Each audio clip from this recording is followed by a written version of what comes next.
So much for this evening na kami ay nagkatibong muli, Panginoon. Maraming salamat. Marami kaming dahilan para magpasalamat sa inyo, Panginoon. Sa buhay, sa kalakasan. Lord, salamat po ng maraming.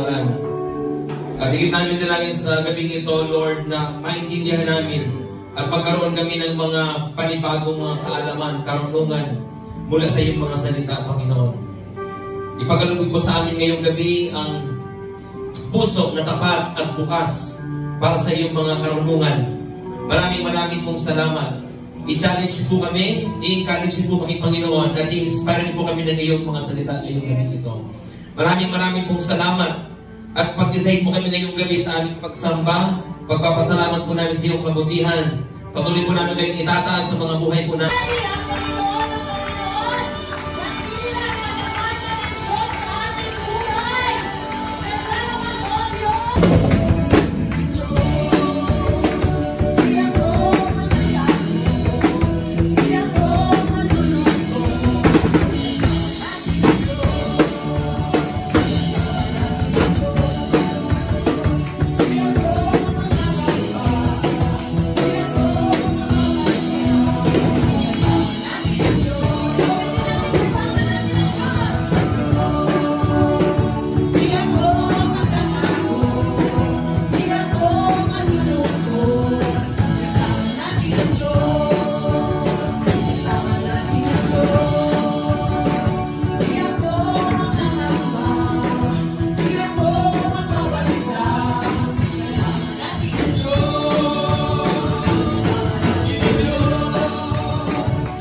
presence, Lord. As we celebrate Hanukkah, Panginoon, thank you for your mighty presence upon our midst. And Lord, we declare Isaiah 11.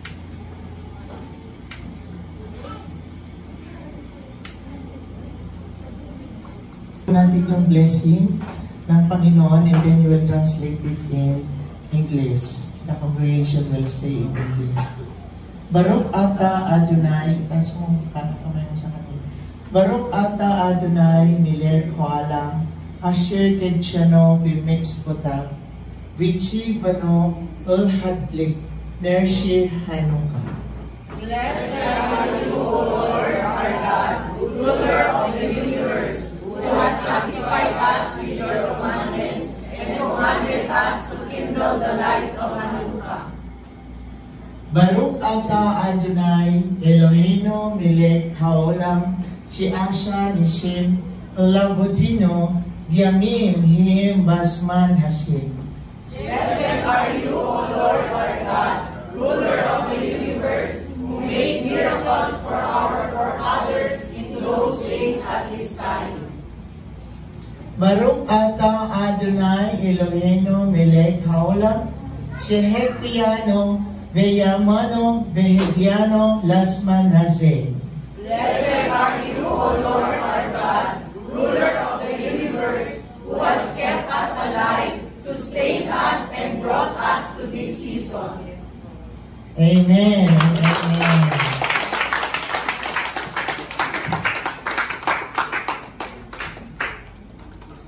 Buhay ko. O yan, sinabi ko na sa'yo, di ba? O, di ba, kulang lang sabihin sa atin ng pastor natin, ang tigas kasi ng ulo ko, sinabi ko na nga sa'yo, binigyan na kita ng ganito, hihirap ka. Ano gagawin ng pastor? Pagpaprayer na naman, sis. Di ba? O, di mo sinunod mo na yung una, napagpala ka na kaagad, hindi ka nababalik kay pastor na yung iyan. Ito, tulad na lang po ng mga advices or words from our pastor.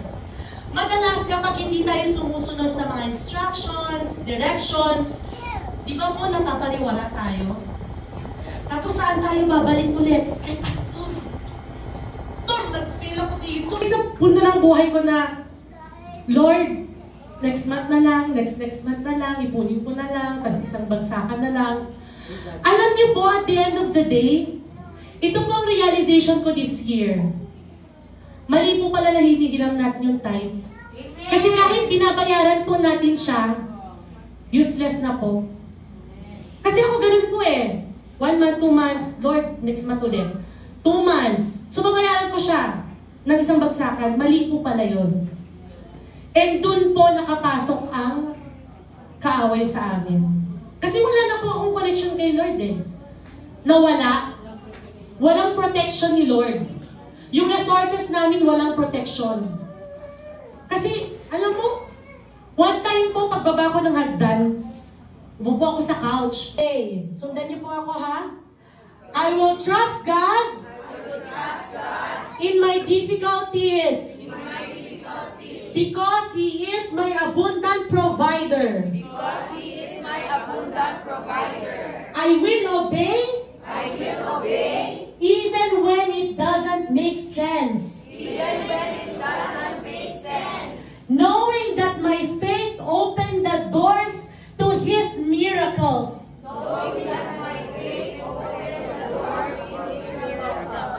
My God is faithful. And I will not lack any good thing. Amen. Hindi kita babasa.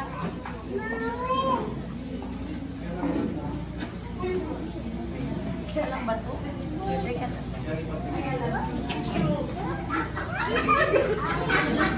Just pray.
His face shine upon us and be gracious unto us. The Lord lift up His countenance upon us and give us peace. Let the complete shalom of Yeshua HaMashiach be upon us today, tomorrow, for the rest of our lives, to our families, to our ministries, even to our workplaces and to our studies, and in all areas of our whole being, spirit, soul, and body, financial and material, and mental, emotional.